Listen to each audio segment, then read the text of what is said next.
Vino del Movimiento Popular Pampeano por los Derechos Humanos, Víctor Javedoni, a hablarnos de algunas cosas que están pasando y queremos saber Sí, tuvimos una qué onda. seguidilla de noticias que nos hicieron como rascarnos un poco la cabeza y Sí. digo, no estoy entendiendo esta situación.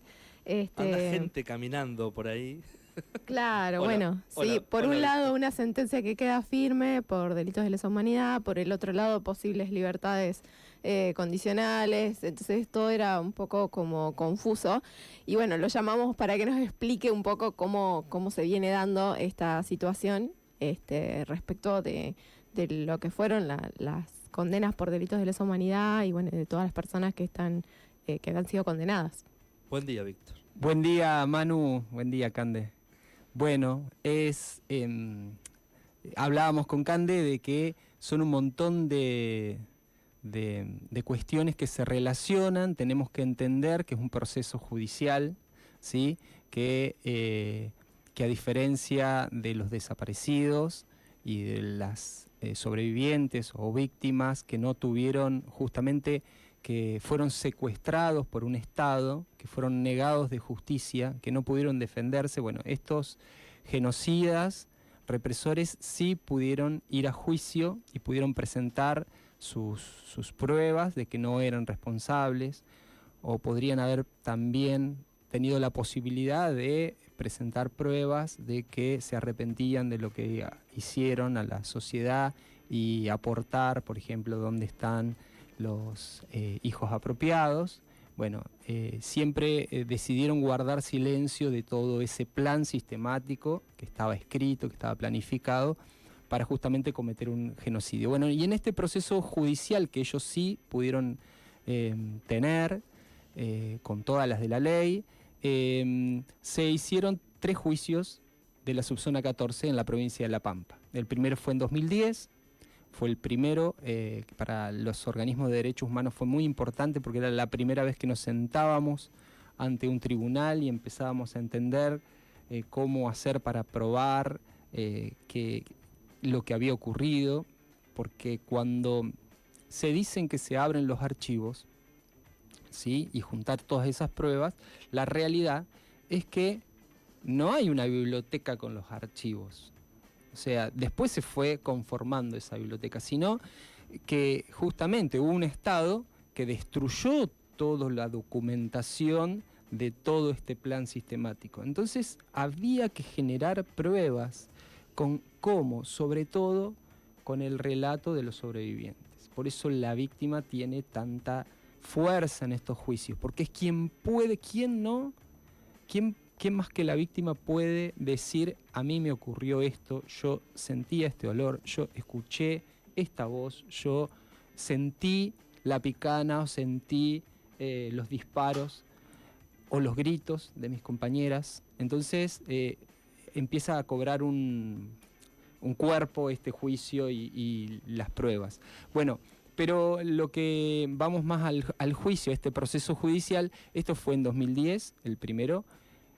El segundo fue en 2019, 2020 y el tercero fue fines de 2020-21, ¿sí? Que se hizo en la Universidad de La Pampa.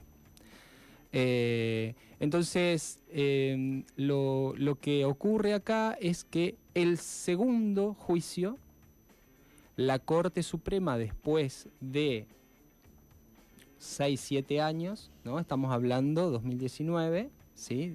5 o 6 años, determina que queda la sentencia firme. O sea, se había producido el juicio, habían determinado su condena y la Corte Suprema de Justicia había estado pisando estos juicios, porque es así, se ocupa de sacarle una resolución para...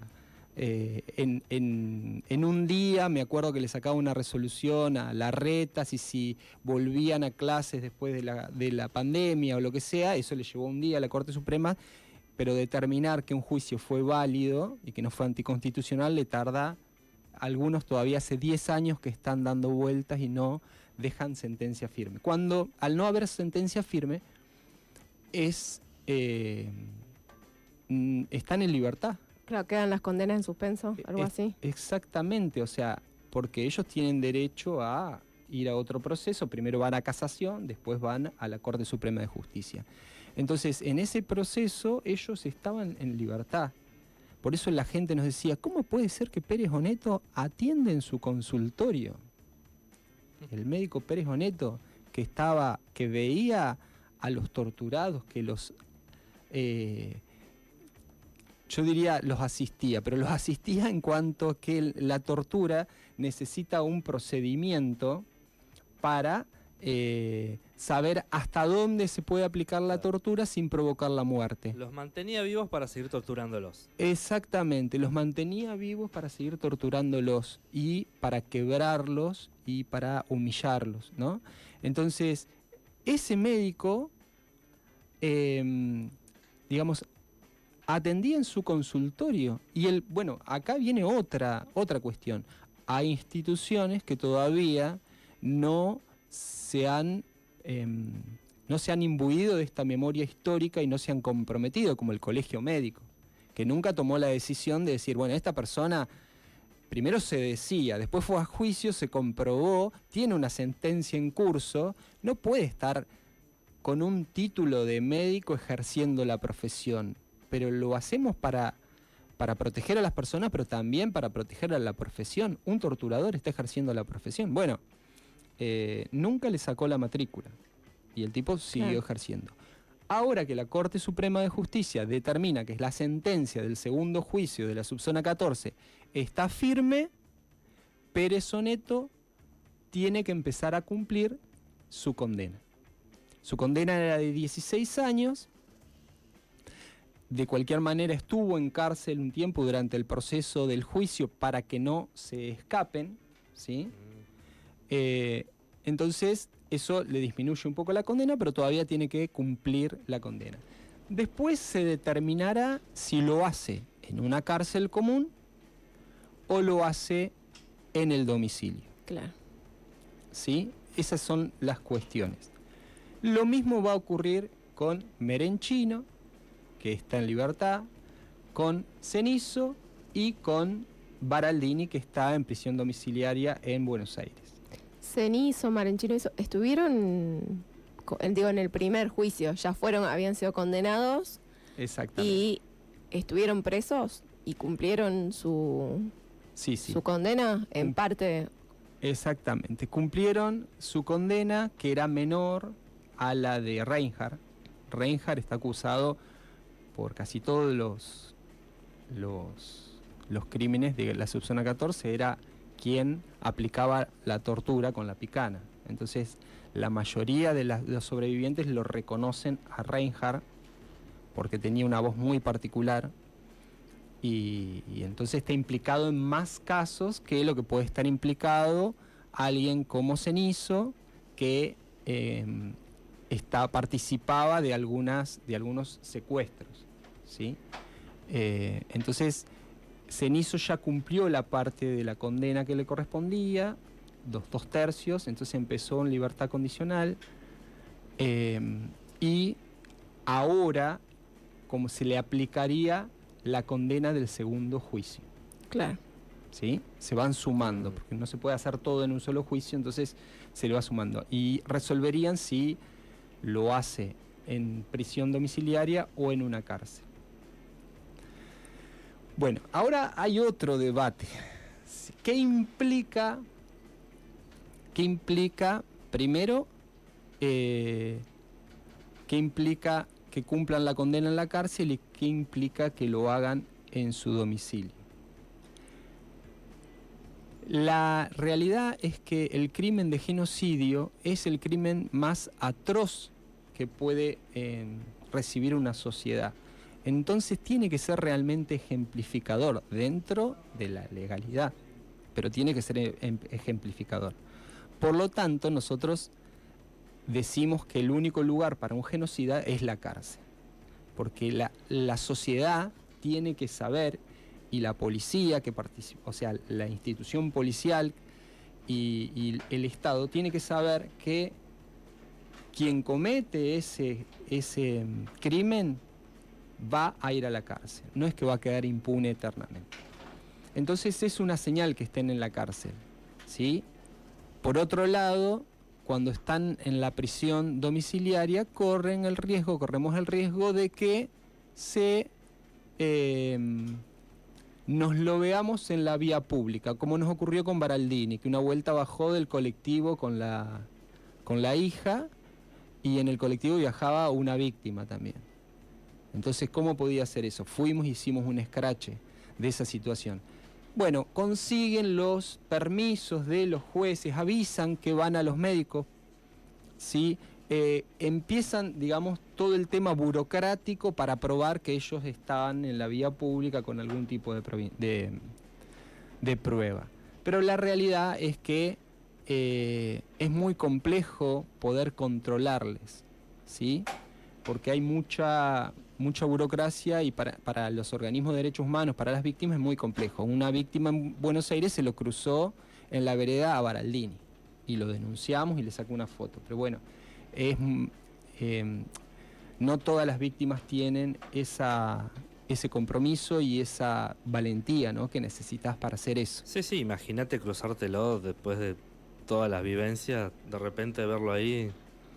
Exactamente, sí, es terrible, es terrible. Entonces, y acá viene el tema de que cuando cumplen 2/3 de la condena, ¿sí?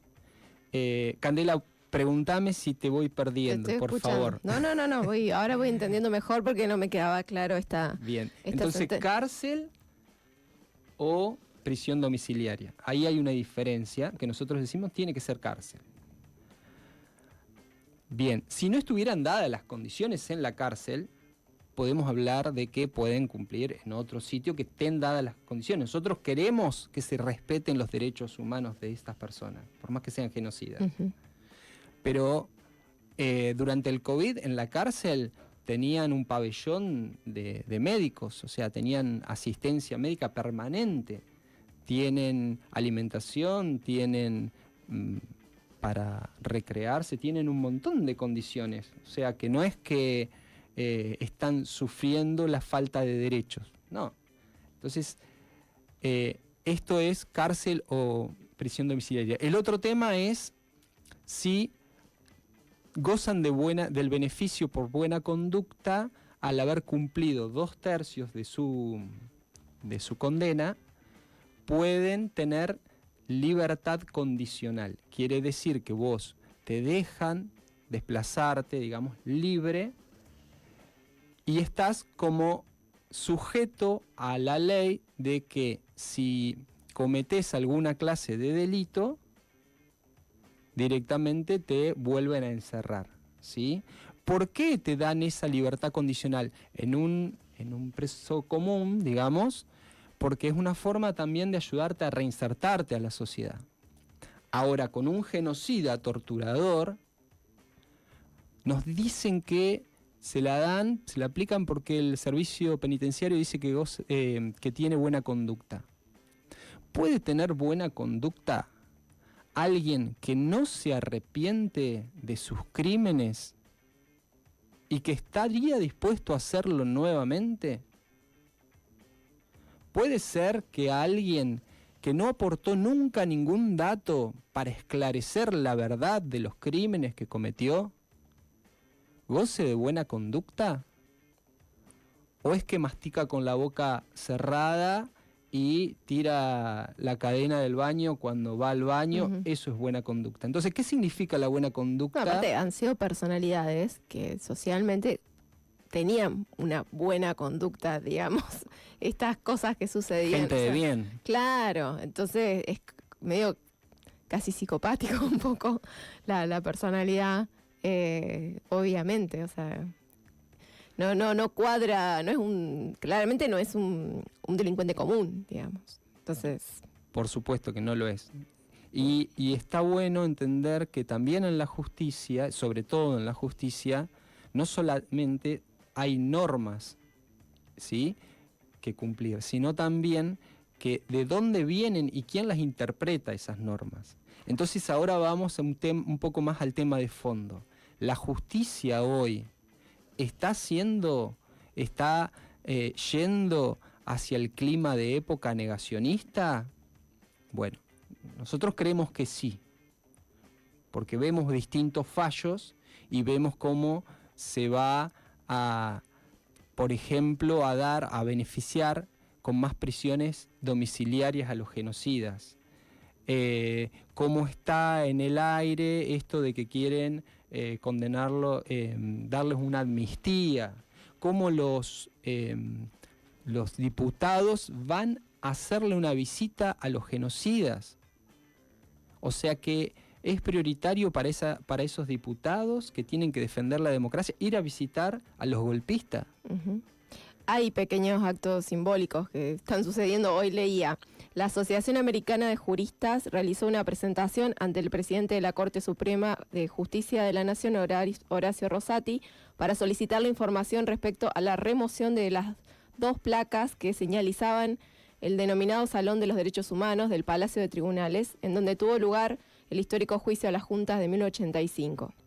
Dice que desde octubre pasado fueron quitadas desde las paredes del edificio sin aviso previo ni explicación, bueno, en este contexto de ataque a las políticas de memoria, verdad y justicia, ¿no? Y están pidiendo saber por qué se sacaron y a dónde están, o sea, qué se hizo con eso y bueno, que las repongan, básicamente.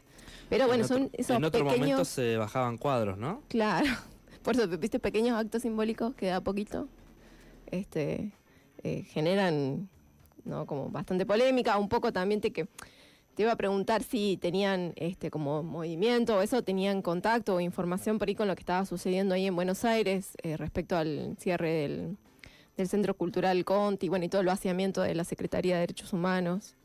Sí, en realidad sí, estamos conectados, digamos, con casi todos los organismos de derechos humanos a nivel nacional. Es muy duro porque estamos hablando de trabajadores y trabajadoras que garantizaban una política de derechos humanos, que producían material, que eran peritos en los juicios.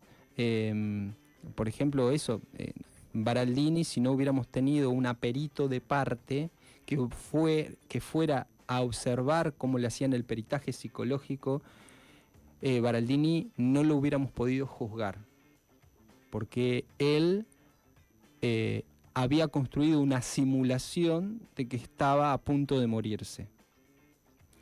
Entonces, los peritos, digamos, del Poder Judicial decían, y bueno, nosotros vemos que es un padeciente, que no tiene todas las capacidades intelectuales, que está durmiendo, tirado, con falta de energía, y bueno, tuvimos un perito de parte de la Secretaría de Derechos Humanos de la Nación en su momento, que aportó, dijo, está falseando la información. Tiene el mismo deterioro que puede tener cualquier persona de la edad que tiene él, pero él entiende perfectamente por qué se lo está juzgando. Bueno, esa ayuda hoy no está. Hoy no la tendríamos en un juicio. Entonces, si es importante estas trabajadoras y trabajadores como los que producen arte en el Conti, y son súper importantes. Yo sé que se ha pregonado un desmérito hacia el Estado, que el Estado es bobo, que el Estado hay trabajadores que no hacen nada, que el Estado no sirve, que el Estado no saca impuestos, que el Estado...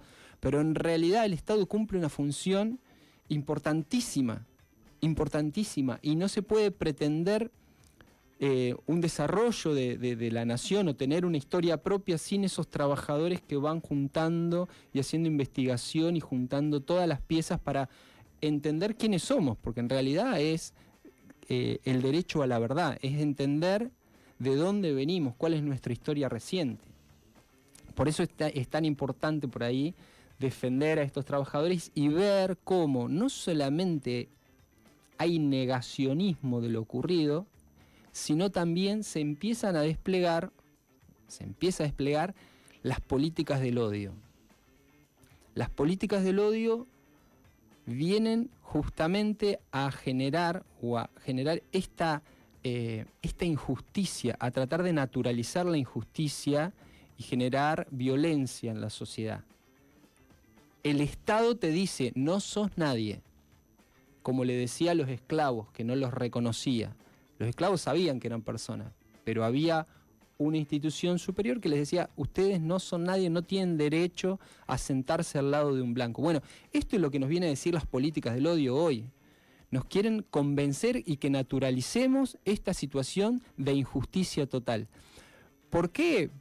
Porque justamente están generando un nuevo saqueo, igual que sucedió en el colonialismo con Europa, que vinieron a saquear a nuestras tierras y a nuestros pueblos, los masacraron. Bueno, hoy están generando eso y necesitan violencia para hacer eso. Necesitan un relato muy fuerte, imponerse para podernos saquear nuevamente. Se ve clarito Claro, como Elon Musk generar el chivo expiatorio para exactamente, pero aparte del chivo expiatorio, el contexto de las relaciones humanas, de que yo desconfíe de vos, eso hizo lo primero que hizo la dictadura es algo habrán hecho.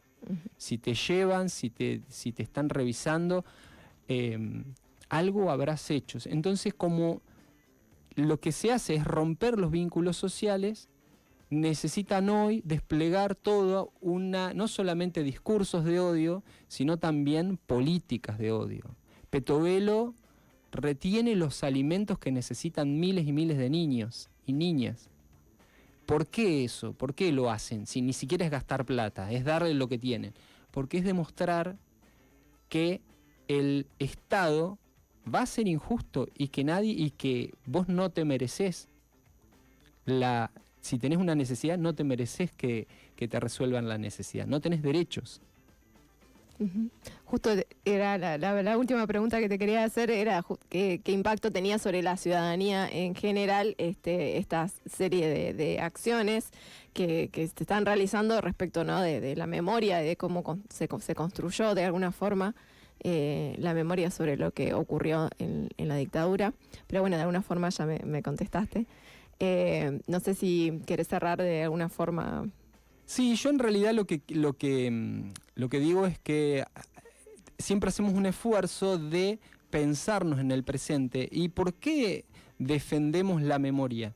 Porque en realidad la instancia es el derecho a la verdad, es lo que nos permite entendernos en el presente. Y nos influye, sí, muchísimo, porque si no nos van a llevar para cualquier lado. Si vos no sabés quién es tu asesino, ¿quién es el asesino que mató a tu padre, a tu abuelo, lo que sea, o a la clase trabajadora, quien la masacró eternamente? Y bueno, hoy te vas a sentar en desigualdad. Nosotros tenemos que saber qué rol cumplió el imperialismo yanqui en este proceso genocida. Y Milei hoy está yendo a aplaudir a Elon Musk o a Donald Trump y diciendo que se va a plegar a todo lo que diga Estados Unidos. Estados Unidos viene y se siente dueño de la isla de Tierra del Fuego y viaja, son los que pueden ir a Malvinas y después va a recorrer toda la Patagonia con impunidad. Ellos son los que planificaron el genocidio. Bueno, con solo mirar los apellidos uno hasta puede hacer como un rastreo hasta colonial. Exactamente, es que es eso. Qué increíble, por más que, mirá que uno machaca y machaca el tema de la memoria y qué sé yo, y vamos a estudiar y dale, y igual, viste, vos decís, increíble cómo operan los discursos, las acciones que hacen. Donde nos relajamos un ratito, sí, avanzan. Sí. Y justamente, bueno, y ahí se explica, el tema es esto, o sea, conocer nuestra historia nos permite ver quiénes somos, quién son nuestros aliados y quiénes son nuestros enemigos. Y pararnos a construir una soberanía. Hoy estamos hablando de que justamente se están, con una ley de Rigi, se está tratando de saquear todos los bienes naturales. Entonces, ¿qué? ¿Para disminuir el riesgo país? ¿Para qué? ¿Para qué se va a saquear nuestros bienes? ¿Para qué se va a hacer una masacre en la naturaleza y echar a los pueblos originarios nuevamente y apropiarse de nuestras aguas, bueno, de todo eso? ¿Y porque es el saqueo, que lo hace el mismo enemigo que apoyó los golpes de Estado, el mismo enemigo que hace 201 años de la doctrina Monroe, donde el presidente de Estados Unidos dijo América para los americanos, y en realidad lo que decía es América para los norteamericanos. Nosotros vamos a hacer el imperialismo, y es llamativo porque fue un año antes de que se dé la batalla de Ayacucho, que la librara Sucre, que fue la última gran batalla para liberarnos de los españoles, para ser libres toda Latinoamérica, digamos. O sea, Estados Unidos con la doctrina Monroe, antes de que seamos libres, nos decía, hay que echar a los europeos para ser nosotros los dueños. Es una locura. Y al año siguiente pudimos ser independientes y ser libres. Y bueno, tenemos que ver estos procesos. ¿Quiénes se quieren quedar sometiendo a los pueblos? Y entonces creo que nos tenemos que pensar desde ahí. ¿Qué proyecto queremos hacer? ¿Qué tipo de soberanía? Y también que algo que nos va a plantear, esto del nacionalismo chauvinista, de decir nosotros somos mejores que el resto, tenemos que ser imperio nosotros. No. Recuperar el tema de lo internacionalista, porque esta situación que vivimos los argentinos la han vivido infinidad de pueblos, como el pueblo palestino, que está sufriendo un genocidio terrible a manos del Estado sionista de Israel. Entonces, tenemos que ser solidarios con el pueblo palestino, tenemos que ser solidarios. Sí, más sobre todo cuando tenés el gobierno alineándose o legitimando esa situación, digamos. Bueno, como pueblo, tal vez, lo que quieren... no somos todo lo mismo. O sea, el gobierno dirá una cosa, pero... Claro, entonces es eso. ¿Hay varias verdades? Sí, hay varias verdades. Pero nosotros defendemos la verdad del campo nacional y popular, ¿sí? Nosotros construimos esa verdad, la verdad de las víctimas, y nos posicionamos. No somos solo objetivos. Somos, tenemos objetividad, pero defendemos la verdad de la clase trabajadora de este lado, ¿sí? Nos posicionamos y nos reconocemos en otros trabajadores y en otros pueblos que están sometidos a las mismas violaciones o peores de violaciones a los derechos humanos, porque no sabemos que somos un país de tercer mundo y que hay potencias que nos quieren saquear, ¿sí? y someter. Bueno, Víctor, muchísimas gracias por haber venido. Bueno, espero haber un poco explicado esta situación. En síntesis, vamos a seguir contándolas 1000 veces, pero siempre no en un contexto pasado, sino también en el presente, para poder dar la batalla en unidad con otros sectores, reconstituirnos. Venimos de una gran derrota con el gobierno de Milei, y bueno, de a poco tenemos que ir encontrando respuestas, ir encontrando acciones, desde salir a la calle, reclamar, luchar, ponerle palabras a todo esto que nos está pasando. Hay que ir pensando el 24, porque después del año pasado que largaron ese video bizarro, no. hay que ponerle creatividad, Ni hablar, porque... Ni hablar. Bueno. Derrota, pero que nos sirve para aprender, ¿no? Por supuesto. Por supuesto. También nos permite revisar un montón de cosas. O sea, nadie quiere la derrota, porque genera un daño increíble. Seguir haciendo lo mismo que estábamos haciendo, no. Había que hacer algo más. Bien, está bien. Son los debates que se da. O sea, estábamos haciendo las cosas mal, no veíamos ciertas cosas, es verdad, puede ser. Era todo malo.